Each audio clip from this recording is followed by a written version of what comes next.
क्या कहते हैं कि उठा के पत्थर को फेंको, देखो ये अच्छा है कि बुरा। जिनको तुम परम धनी मानकर, महर्षि मानकर, आचार्य मानकर, शंकराचार्य मानकर उनके चिपके हुए हो, उनके पास यथार्थ आध्यात्मिक मार्ग नहीं है। आपका जीवन नाश हो रहा है। दोस्तों आज होगा महाखुलासा। वरना आज भगवान को फिकवाया जा रहा, कल तुम्हारे माँ बाप को फिकवा देंगे, परसों तुमको फेंक देंगे। और वो सारी झूठ बोले, उनके पास एक भी सत्य नहीं है, दुनिया को भ्रमित किए बैठे। आज पता चलेगा असली और नकली का, किसकी बात सच्ची किसकी बात झूठी। के मंदिर में बैठे भगवान भगवान है। कि किसकी पूजा करा करके तुम किसकी पूजा कर रहे हो? तुमने जीवन नाश अपना भी किया, अरे भोले सरदारों को मिसगाइड करके इनके जीवन नाश करने के पाप के भागी और बन गए। आखिर कौन दिखाएगा सदग्रंथ, किसमें है कितना दम, आज पता करेंगे हम। सभी धर्मों के धर्म ग्रंथ आपके रूबरू करता है ये दास।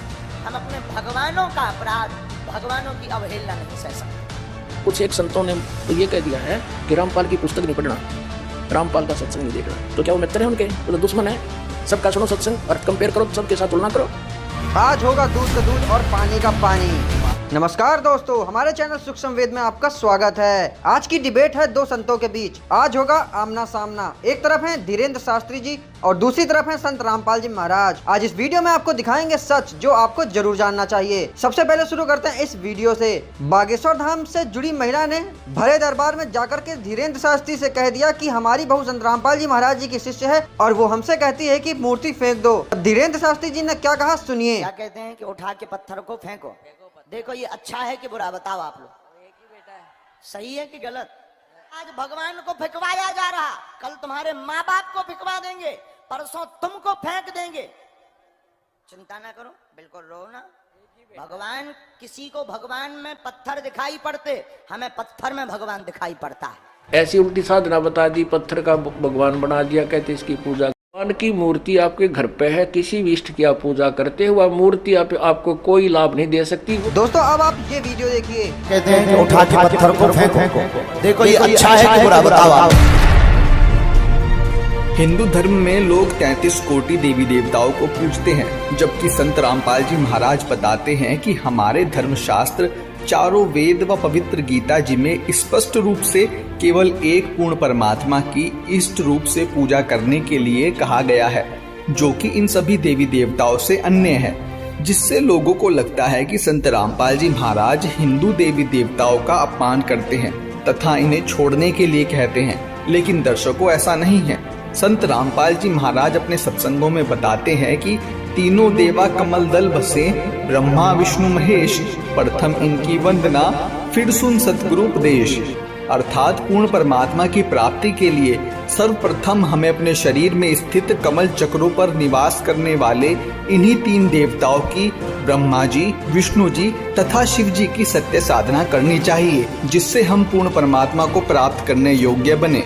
फिर इसके आगे सतगुरु अर्थात तत्वदर्शी संत का ज्ञान सुनना चाहिए, क्योंकि श्रीमद् भगवत गीता अध्याय 4 श्लोक 34 में गीता ज्ञानदाता ने कहा है कि तत्व ज्ञान की प्राप्ति के लिए तू तत्वदर्शी संत की शरण में जा, वहीं शास्त्रों का निर्णायक ज्ञान बताएगा। तथा गीता अध्याय 7 श्लोक नंबर 15 में कहा गया है कि माया के द्वारा जिनका ज्ञान हरा जा चुका है, ऐसे असुर स्वभाव को धारण किए हुए मनुष्यों में नीच दूषित कर्म करने वाले मूर्ख मुझको भी नहीं बचते। अर्थात ये तीनों गुणों रजगुण ब्रह्मा, सद्गुण विष्णु, तमोगुण शिव जी की साधना करते रहते हैं। वहीं गीता व चारों वेदों में पूर्ण परमात्मा की सद्भक्ति करने के लिए कहा गया है। साथ ही गीता ज्ञानदाता अपने से अन्य पूर्ण परमात्मा की शरण में जाने व उसकी भक्ति करने का संकेत गीता अध्याय 18 श्लोक 62 व अध्याय 17 श्लोक 23 में करता है। इससे यह स्पष्ट होता है कि संत रामपाल जी महाराज किसी देवी देवता का अपमान नहीं करते, बल्कि श्रीमद् भगवत गीता अनुसार सत्य ज्ञान मानव समाज को प्रदान करते हैं, जिससे मानव को जन्म मृत्यु के दुष्चक्र से सदा के लिए मुक्ति मिल सके। वरना आज भगवान को फिकवाया जा रहा। दर्शकों, संत रामपाल जी महाराज ने कभी भी मंदिरों की मूर्ति का अनादर करने के लिए नहीं कहा, बल्कि उनका कहना है कि किसी भी मूर्ति पूजा का प्रमाण सनातन धर्म ग्रंथों, चारों वेद या श्रीमद् भगवत गीता में नहीं है, जिससे मूर्ति पूजा एक शास्त्र विरुद्ध मनमाना आचरण है। जिसके विषय में गीता अध्याय 16 श्लोक 23 में कहा गया है कि शास्त्र विधि को त्याग कर जो व्यक्ति मनमाना आचरण करता है उसे ना तो सुख, ना शांति और ना ही मोक्ष प्राप्त होता है। इस विषय में परमेश्वर कबीर जी कहते हैं, जो जो वस्तु दृष्टि में आई सोई सभी काल धर खाई, मूर्ति पूजा मुक्त न होई, नाहक जन्म अखारत खोई। नमस्कार दर्शकों, आज हम आपके सामने एक ऐसा प्रोग्राम लेकर आए हैं जिसमें हम संत रामपाल या फिर ये कहें कि अपने को जगत गुरु तत्वदर्शी बताने वाले संत रामपाल जी के बारे में ऐसे तथ्यों की पड़ताल करेंगे जिनको जानना आपके लिए बेहद जरूरी है। दर्शकों, अक्सर सोशल मीडिया पर संत रामपाल जी की वीडियोस वायरल होती हैं। आए दिन ट्विटर पर भी उनके और उनके द्वारा दिए गए ज्ञान को लेकर संत रामपाल जी सुर्खियों में रहते हैं। जहां संत रामपाल जी महाराज की वीडियो करोड़ों लोगों को पसंद आ रही है, वहीं कुछ लोग उनके द्वारा बताए जा रहे आध्यात्मिक ज्ञान पर कुछ सवाल भी उठा रहे हैं और दावा कर रहे हैं कि ये सब गलत है। तो कुछ ऐसी ही वायरल वीडियोस को लेकर किए जा रहे दावों की पड़ताल करेंगे और जानेंगे कि किसके दावे में कितनी सच्चाई है और कितना झूठ।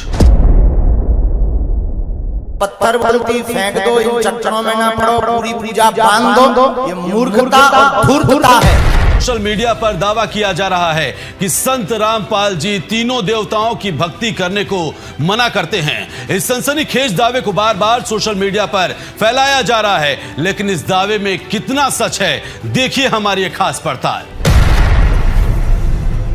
ब्रह्मा विष्णु महेश को हम छुड़वा सकते हैं? हम तो बालक है। तीनों देवा कमल दल बसे, ये ब्रह्मा विष्णु महेश, प्रथम इनकी वंदना फिर सुन सतगुरु उपदेश। जगत गुरु तत्वदर्शी संत रामपाल जी महाराज श्री ब्रह्मा जी, श्री विष्णु जी तथा श्री शिव जी समेत 33 कोटि हिंदू देवी देवताओं की पूजा नहीं छुड़वाते, बल्कि गीता, वेद आदि धर्मशास्त्र अनुसार उनकी सत्य साधना बताते हैं तथा अपने अनुयायियों को इन्हीं देवताओं के मूल मंत्र प्रथम उपदेश में देते हैं, जिससे इन मंत्रों के प्रभाव के कारण ये प्रभु जितना लाभ दे सकते हैं वह एक सच्चे संत के साधक को देते हैं। फिकवाया जा रहा, कल तुम्हारे माँ बाप को फिकवा देंगे, परसों तुमको फेंक देंगे। बागेश्वर धाम के पंडित धीरेन्द्र शास्त्री का कहना है कि संत रामपाल जी महाराज किसी दिन माता पिता को छोड़ने के लिए कह देंगे। यह एकदम गलत व निराधार है, क्योंकि संत रामपाल जी महाराज अपने सत्संग प्रवचनों में मानवता, नैतिकता, सामाजिकता व आध्यात्मिक ज्ञान प्रदान करते हैं, जिसमें वे बच्चे, बड़े, बूढ़े, बुजुर्गों, महिलाओं सभी को आदर सम्मान देने की बात करते हैं तथा उनकी सेवा करने की शिक्षा देते हैं, और वे ऊंच नीच, नर नारी, जातीय व धार्मिक भेदभाव भी समाप्त कर रहे हैं। संत रामपाल जी महाराज कहते हैं, आपके बेटे हैं, बेटी हैं, आपके भाई हैं, बहन हैं, माता पिता हैं, इनकी हमने सेवा करनी है। इनका जैसे भी हमारा इनको रोल है, इनके प्रति जो कर्तव्य है वो हमने भगवान से डर कर उसको पूरा भी करना है, क्योंकि ये सभी परमात्मा के बच्चे हैं और यहाँ सभी दुखी हैं। अब जैसे माता पिता जो बूढ़े हो जाते हैं, असहाय हो जाते हैं, अब उनकी सेवा करना आपका परम कर्तव्य बना है, क्योंकि माता पिता जब बच्चा या बेटा या बेटी उत्पन्न होती है, बेटी उत्पन्न होती है, उसका तो उद्देश्य पता होता है ये तो पराई होनी है, उसको भी प्यार से पालता है अपने सीने से लगाकर, ऐसा नहीं, क्योंकि उसको ये मालूम है कि हमें भी कोई ऐसे एक पाल कर एक बेटी देगा, और उसका मुख्य उद्देश्य बेटे के ऊपर रहता है कि बेटा बड़ा होगा, पुत्रवधू आवेगी और हम बूढ़े हो जाएंगे, हमें हमारी सेवा करेंगे, हमें बैठों को खाना देंगे, उंगली पकड़ कर इधर उधर हमें ले जाया करेंगे। तो इस उद्देश्य से वो बच्चों की परवरिश करता है, इस उमंग से रात देखता ना दिन देखता। तो जब वो बूढ़े हो जाते हैं तो वो डिजर्व करते हैं आपसे वो सेवा, और आप वो कर नहीं पाते। क्यों नहीं कर पाते? क्योंकि आपको ये नहीं मालूम कि हम यहाँ भयंकर जाल में फंसे हुए हैं, और परमात्मा ने जो हमें यहाँ कर्तव्य दिया है उसको ना निभाकर भी हम दोषी बन रहे हैं, पाप के भागी बन रहे हैं, और काल तो हमसे पाप करवाता रहता है ताकि ये मेरे जाल में फंसे रहें। तो हमने परमात्मा के विधान से परिचित होकर इन सब नातों का जो भी आपकी भूमिका है, जो भी आपका रोल दिया है, उसको निभाना है। इससे यह स्पष्ट है कि बागेश्वर धाम के पीठाधीश्वर पंडित धीरेन्द्र कृष्ण शास्त्री को संत रामपाल जी महाराज द्वारा दिए जा रहे सत्य आध्यात्मिक ज्ञान नहीं है, और ना ही उन्होंने संत रामपाल जी महाराज के सत्संगों को सुना है, और ना ही उन्हें पवित्र श्रीमद् भगवत गीता का ज्ञान है। अन्यथा वे संत रामपाल जी महाराज पर निराधार आरोप नहीं लगाते, बल्कि आज पूरे समाज में संत रामपाल जी महाराज जी ही एकमात्र पूर्ण संत हैं जो सत्य आध्यात्मिक ज्ञान पूरे विश्व को प्रदान कर रहे हैं और सनातन धर्म का प्रचार प्रसार कर रहे हैं। अब आपको सुनाते हैं संत रामपाल जी महाराज जी के कुछ सत्संग। तो जो दास आपको बता रहा था, अब परमात्मा गरीबदास साहिब जी की आत्मा को लेकर सचखंड में गए। वहां जाकर क्या देखा कि अन्य रूप में परमात्मा एक सिंहासन के ऊपर बैठे हैं और सुंदर शरीर है। एक रोमकूप में करोड़ सूर्य करोड़ चंद्रमा मिला दे इतनी रोशनी है परमात्मा की। मनुष्य दृश्य है, निराकार है। अब प्रसंग यहां से चला था कि ये राधा स्वामी पंथ, जय गुरुदेव पंथ, सच्चा सौदा सिरसा वाले का पंथ, या और भी किससे तो बात कर लो, सब ये कहते हैं परमात्मा निराकार है। चाहे कोई राम कृष्ण का पुजारी है और विष्णु जी की मूर्ति रखे, हम भी ऐसे ही करते थे। फिर पूछते थे कि भगवान कैसा है, कि परमात्मा तो निराकार है, वो तो दिखाई थोड़ा देता है, उसका तो प्रकाश प्रकाश दिखता है। फिर श्री विष्णु जी की मूर्ति किस लिए रखी जब भगवान निराकार है? तो विष्णु जी क्या है? तो हमारा ज्ञान कोई आधारित नहीं था। हमारा जो ज्ञान है ये विचलित था, निराधार था।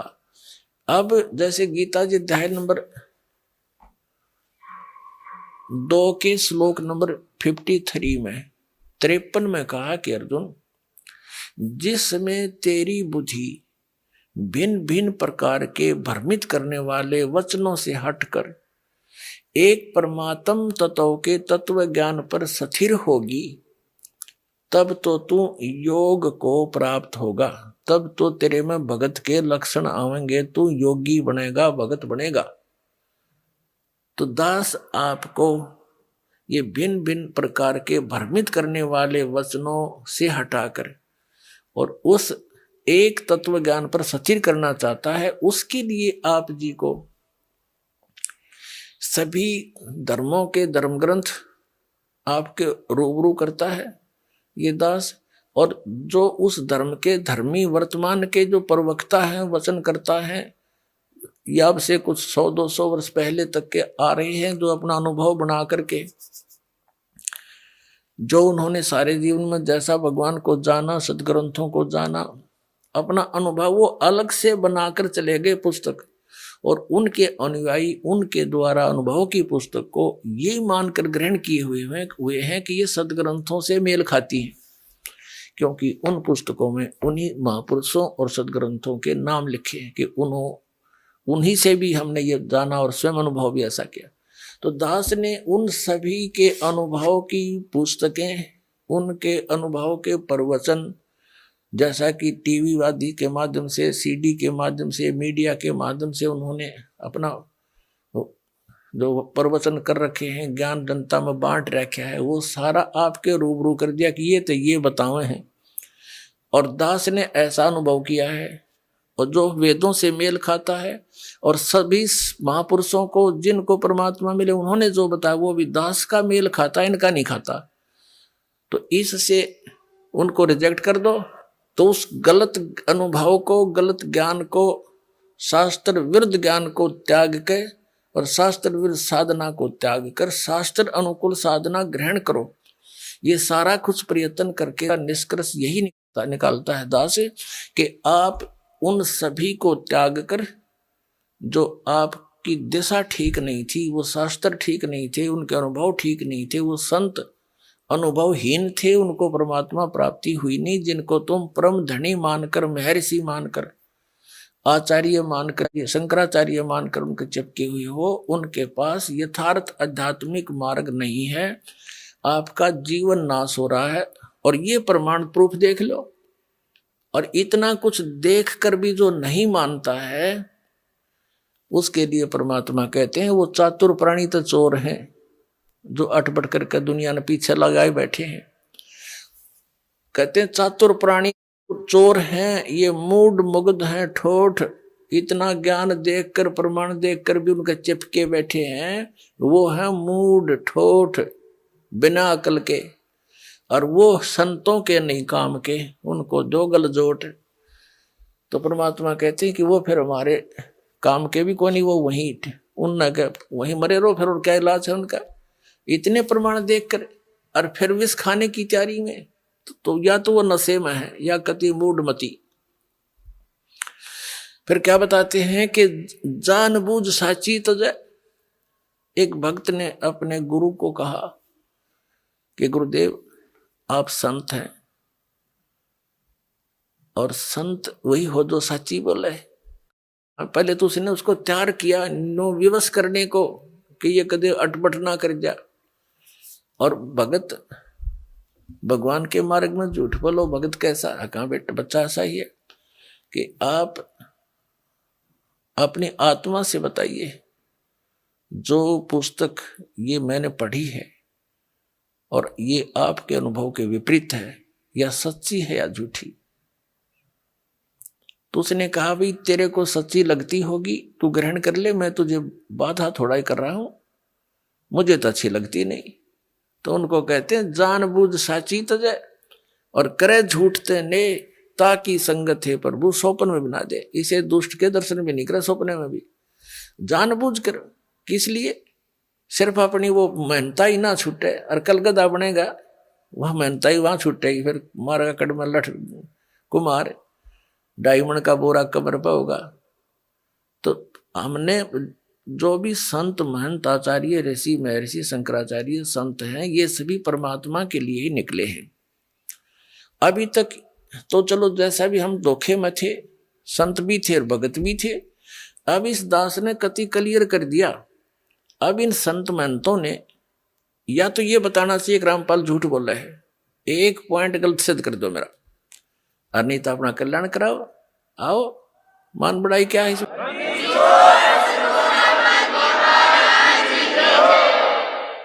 अब जैसे एक डॉक्टर है और डॉक्टर के पास औषधि की खोज होगी, आपका वो रोग है, उसमें मान बढ़ाई की है। डॉक्टर का काम तो दवाई देना, मरीज का काम लेना और खाना, उसमें के कौन बड़ा और कौन छोटा?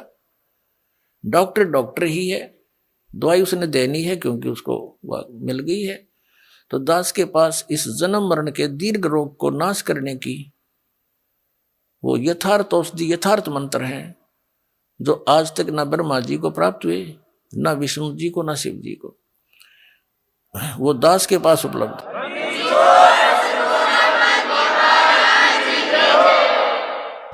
दोस्तों संत रामपाल जी महाराज जी के बारे में अधिक जानकारी के लिए आप YouTube पर संत रामपाल जी महाराज जी चैनल पर जाएं। आपको चैनल की लिंक डिस्क्रिप्शन में भी मिल जाएगी।